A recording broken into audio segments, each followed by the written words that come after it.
Hi, I wanted to make sure that you could hear Geri Markel. I'm Debbie Merion introducing tonight College Night Online and my colleague Geri Markel. Hi, it's good to be here. Great to have this evening opportunity where our goal is for our parents and our students who have logged on to have less stress and more success. Together, Geri and I are part of a college application consulting group that is called collegeadmissionsadvisors.com. We are both parents and we both care about how to traverse this challenging journey that we call going to college. We've worked with thousands of students and we want to give you some of our best advice here. I'm going to start and Geri was going to join in next. I talk about writing your college application essay. That is my passion. I've been doing it for over 10 years. Talked to a lot of students and teachers and counselors about this.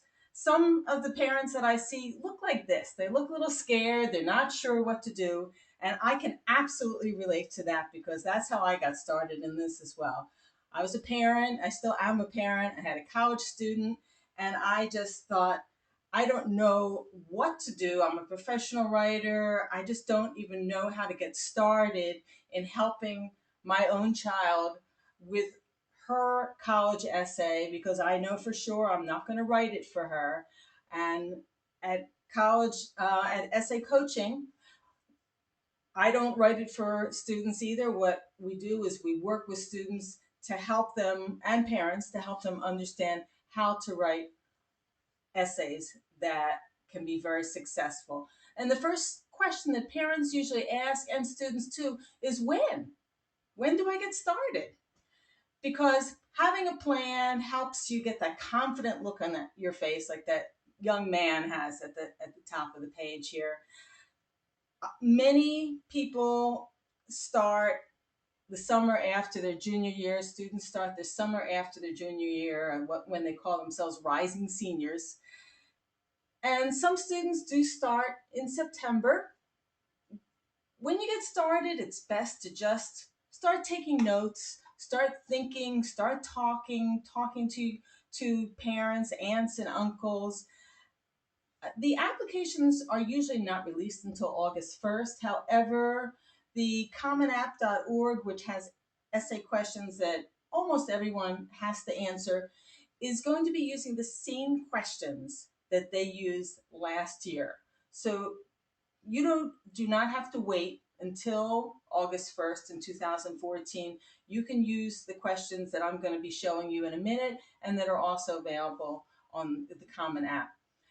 There are a couple of terms that people are a little bit mystified about in terms of timing. One of them is early action, and one of them is early decision. The difference is that one of them is non-binding, meaning you don't have to make any promises when you put in your application. The other type of decision is binding. You can go to that link that I have there and read a little bit more about it. University of Michigan is one example of a college that has an early action deadline, which is November 1st, which basically means if you can get your application in by November 1st, and the application includes all of the information, including transcripts, including the essay, if you can get your application in by then, they will guarantee you a response by a certain date. I believe last year it was December 1st. So they will guarantee you that you will get looked at in the first group of applicants, and it's always to your advantage to do that. I recommend to students to apply to their number one college first, the one that they're most interested in doing, and to also do the research. Go look at all when the deadlines are available on the websites for all of the colleges that you're applying to, and find out uh, if some colleges are like University of Michigan, where an earlier application can be to the advantage of the student. So when you are starting to work on your college essay, there is one place that you always start, and that is at the Common App, commonapp.org. And there are 5 questions on the Common App, 5 essay possibilities. Students need to pick one, and this is always the first decision that they have to make, and this is always the first decision that we discuss because which one do you pick? Well, you read them over. I've put some keywords in red to make it a little bit easier to figure out what the difference is between all of these. There used to be a question that was along the lines of pick any question. And now number one has become that question by default. So it's a grab bag that almost any answer will fit into number one. Uh, what I usually say to students is first of all, read them all over and say to yourself, which one seems most interesting to me to write about? Which do I have an interesting story to tell about? Which seems like it would even be fun to write about? Because if you don't want to write about it, people most likely aren't going to want to read about it. Your interest, your passion shows through from your head to your hand onto the page. There are some tricks to not trips but tips I would say about some of these. For example, if you're talking about experiencing failure, remember to have at least half of the essay about what has happened to you since the failure. Because colleges want to know not so much about the old you that experienced the failure, they want to know a little bit more about the new you. Who are they asking to apply to their college, and what have you learned as a result of these failures? Students and parents, we all have to remember this difficult concept, which is we all make mistakes. Colleges know that. Colleges know that no one is perfect. So they're interested in knowing, well, how did you learn? That's one of the questions that they ask. Number 4, where are you perfectly content? There are some, I've read some interesting answers to this. One student wrote about taking a very challenging hike. Another student has written about camp camping environment, and students often like to write about camping because often they're writing their essays during the summer or in September when they've just gone to a camp. My line about camp is that the purpose of camp is usually to have fun. So if you were going to write about camp, you have to talk about how it has made a difference for you or something that you have done there that you found particularly interesting or particularly challenging. Remember that in when you write an essay, you are going to be writing a true story that no one else can write. It's your story. So even if you might be writing about being on a soccer team and there are 15 other people on the soccer team with you, you can tell a story about your experience that no one else can tell. These questions are on my website. They're also on commonapp.org. Now, what happens? How do the college admissions advisors actually evaluate these essays? Well, they do actually read the essays. People have do ask me that. Smaller schools rely on the essays a bit more than larger schools. But when I was trained by the University of Michigan to understand how they evaluate applications, they said to me that they read every single essay, and many of the admissions officers actually even read them first because they enjoy them so much. So the first thing an admissions officer will ask him or herself is, what did I learn about the student? And that's a great question. I always tell students to ask themselves that same question when they have a draft or ask an adult that they're sharing their draft with. Can you tell me, what did you learn about me from reading this essay? Did you hear the student's voice? Now, that's a little bit more difficult. People don't always know what their own voice is or what it sounds like. I usually say that your written voice is not that different from your spoken voice. It shows how you put a sentence together, what you really care about, what sorts of words you use, whether you like to insert lines that other people have said, what are the details that you find exciting, names, places, dates. So one of the goals that when I work with students is to help a student's voice come through. One of the ways that I do that is I don't touch their paper, and when I listen to students, and I do a lot of listening, when I do hear a line that I find really revealing and interesting, I'll stop and I'll repeat that line verbatim and I'll say, write that down. Which means that sometimes, if you're stuck or even if you're not, just speaking into a tape recorder or your phone and as it digitizes your words can be very helpful. Qualities or talents that the student reveals can mean a wide range. It doesn't necessarily just mean I was on the soccer team, I can play the piano, I'm really good at science, I can create a computer application. It it could mean that I'm a leader, and leaders don't necessarily have to be a president. Leaders could mean that you are in a group of people and you're the one who usually says, I think let's just not hang out tonight. I have a test tomorrow. I have a lot to do.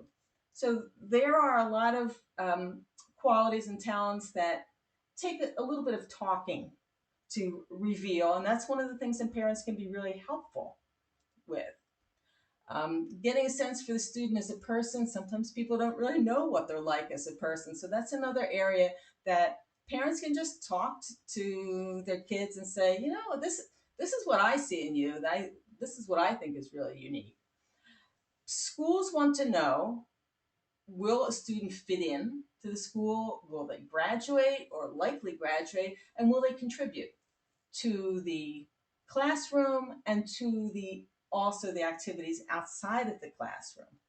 And have they done an effective job of telling their story, such as does the story have a beginning and a middle and an end? And what is happening in the story? What's the point of the story? And of course, grammar, spelling, and punctuation correct. Just heard a interesting story recently from someone who told me about a student who had applied to a college, had a great GPA, 3.9, was sure they were going to get in great activities, but they didn't. And later, the parents hadn't actually looked at the essay, but they checked it later and realized that this particular student had a lot of these basic errors. So it's great to make sure that you do some final checking at the end. Last but not, this is my last slide where I'm just going to be talking a little bit about the basics of what do you do to actually write a winning essay.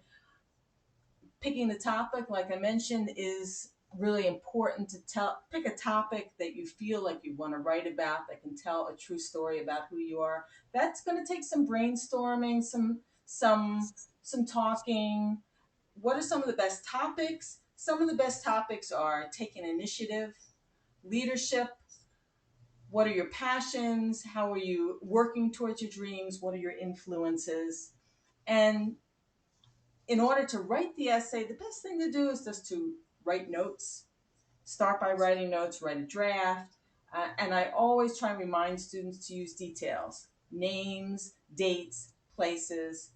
Try to have a reflection, which means what you're thinking, balancing with actions.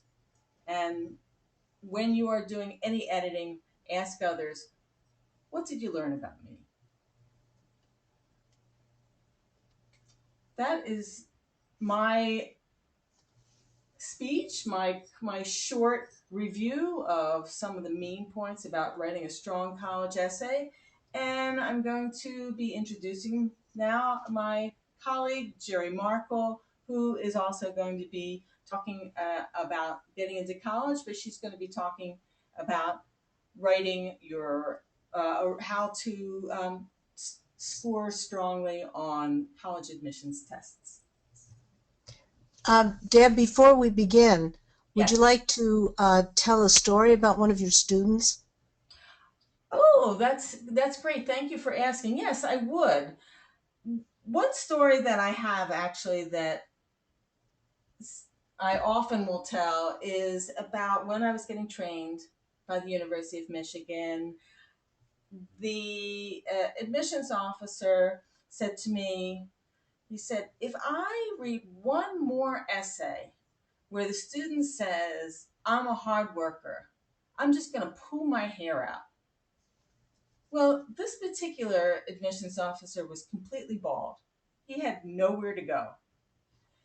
But obviously, the University of Michigan wants to have hardworking students. So I usually say, and I'll ask people, why do you think he said that? And some people say, well, it's easy to do. Anybody can say I'm a hard worker, and and the reality is that's absolutely part of it. Anyone can say they're a hard worker, but the challenge is to show that you're a hard worker, to try to not even use the words hard worker. And I have an example where I have 4 or 5 different one liners where I talk about, well, I mucked out the stall for a neighbor's horse when she had hurt her ankle. Or I go next door and I shovel my elderly neighbor's walk whenever it snows.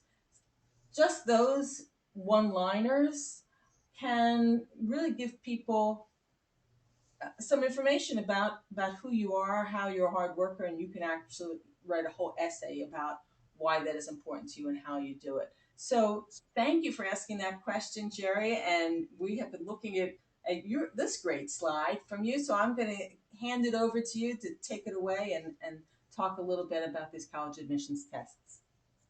Okay, you might want to back up to the beginning slide because that just announces our topic. Hello, everybody. I'm Geri Markel, and my company is Managing Your Mind. And in this case, I help students manage their academic minds in order to get out of the test mess.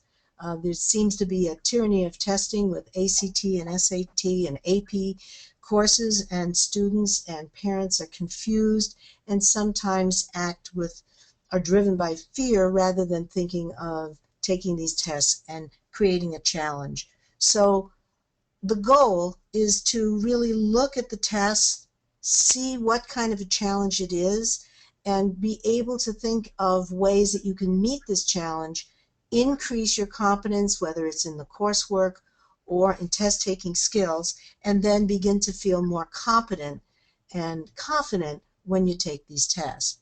So the next thing we'll look at is some facts and perhaps a myth. So the next slide talks about the kind of facts and myths that we're faced with. One common myth is that students will say something like, if I don't get the score I want, I just won't get into a college. And so we want to avoid that kind of mythology because, in fact, students are more than a score, and schools are looking for well-rounded students who can contribute and who will stay in school. And so it's not only your score, but it's your grades, it's your essay, it's finding the right fit, as John Boshoven talks about. And so we want to have a broader perspective. I do these tests because it opens the door and lets students and their parents look at the kinds of tasks that might be required in college, even though they're not sometimes taught in high school, and where the strengths are, where the weaknesses are, and how you can make a sort of longer term plan so that students feel that they're actually meeting a challenge. We've got a sort of complicated situation in that the college admissions tests, both the ACT and the SAT, are long and they're challenging. So for the SAT, you're talking about a 3 hour and 45-minute test. And with the ACT, you're talking about 3 hours and a half. Now you can make it shorter with the ACT if you don't take the writing. And I think it's a good idea to be thinking about which test you want to take and always have that option. While the tests are difficult, requiring you to read science, to look at science graphs, to do math, reading comprehension, we have to look at what kinds of things are taught in school and how you can get better and really relate what's going on in school to what's being required on these tests. At the same time, college admissions they're more competitive. This year at the University of Michigan, there were 46,000 applications. That's a lot of test scores to look at and a lot of essays. So I think one of the things that has happened is because of the Common App, because more people are looking at in-state tuition, we have more people applying to more schools. And one of the things that increases stress is just feeling overwhelmed at having lots of tests and lots of applications. So one of the things might be to really sit down with advisors, with counselors, with parents to find out what colleges are the right fit and where you might have a stretch and where something would be a little bit easier for you. At the same time, students are constantly pressured. They have less time and energy to prepare, and they have other extracurricular activities. Some students don't get home until 7 or 8 o'clock, are taking AP courses. So students need support. They need empathy, they need understanding, and they need resources. One thing that stops nagging is when parents actually try to take some of the SAT or ACT questions, because it's not your parents' exam anymore. The exams have changed, they're longer, and some of the tasks they do are not things that we were responsible for doing when many parents took tests. If a student is really a bad test taker, or gets very anxious during tests, or is sort of slow and has a hard time finishing tests, there are many colleges that don't require either ACT or SAT. And so I think it's important just to have that idea that there may be a college that you're interested where you're not required to take these tests. People frequently ask about the average scores, and on a national basis, the average score for the ACT is a 21 composite, whereas for the average score of an SAT is about 1,500. That's out of 2,400. But an average is important to look at, but it's also important to look at your subscores. So at the very least, you want to look at the report to see, is there a big difference between the reading or the math? How are you doing with the time? Are you finishing the test? And so it's very important to begin looking at these tests and comparing what colleges want. For example, at MSU, Michigan State University, for example, in the reading, they want scores in the reading part of the SAT between 430 and 580. The average SAT score is about 500. So this example just shows us that there is a range, and any student might have a score that was higher in math or lower, and it takes some analysis and just a quick review, or sometimes more of an intense review to see the kind of questions that students get. So the next thing we want to look at is how you can improve your score. It's not uncommon for people to want to have an overnighter, take a magic bullet, and truly long-term learning is the kind of learning that we need. So although when you're preparing specifically for the test, you might be thinking of tutors, coaches, taking a course, because you need a lot of practice, and you want to get to the point where you are taking a test with speed, accuracy, and confidence. And sometimes working with an outside source or teacher or students working between themselves can enhance their skills by getting a lot of practice. But the foundation for all test taking, whether it's in school or for the SAT or ACT, has to do with the vocabulary and the content of the courses. It has to do with the skill development in math and the understanding of the vocabulary in science. If by chance you are lacking in some of these, maybe during break or summer, you'll have the patience and the time to get some fun and do puzzles and games and enhance your writing skills. Uh, Many students have very slow reading rates, and that puts them at a disadvantage on these admissions tests. So reading a newspaper at least once or twice a week, or reading fiction that's easy, helps get a fluid and a flow to your reading speed, and you can enhance and feel more comfortable with reading. One of the big things is to start early. Parents are not nagging their students to start looking at the plan and the PSAT so that they can get an idea of how they feel, how fatigued they get. These tests are usually 2 rather than 3 hours long and don't require the writing section. But they do give you important feedback about the kind of questions you do best on and the areas in which you do best.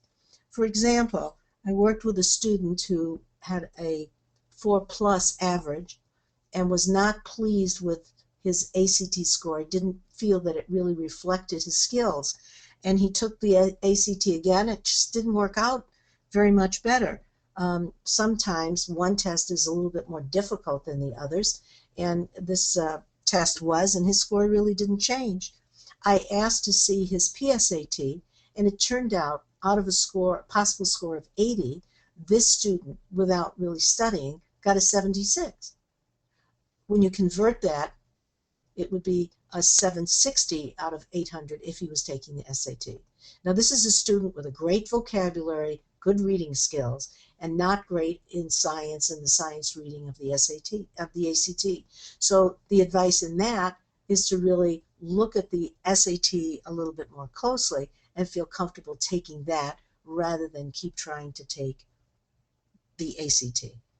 So those are some ways of moving and improving your score. I think if you're going to retake tests, you want to make sure that you give yourself at least a few months to improve and practice rather than taking them month after month. So the next we want to look at is what happens when students are dealing with test stress.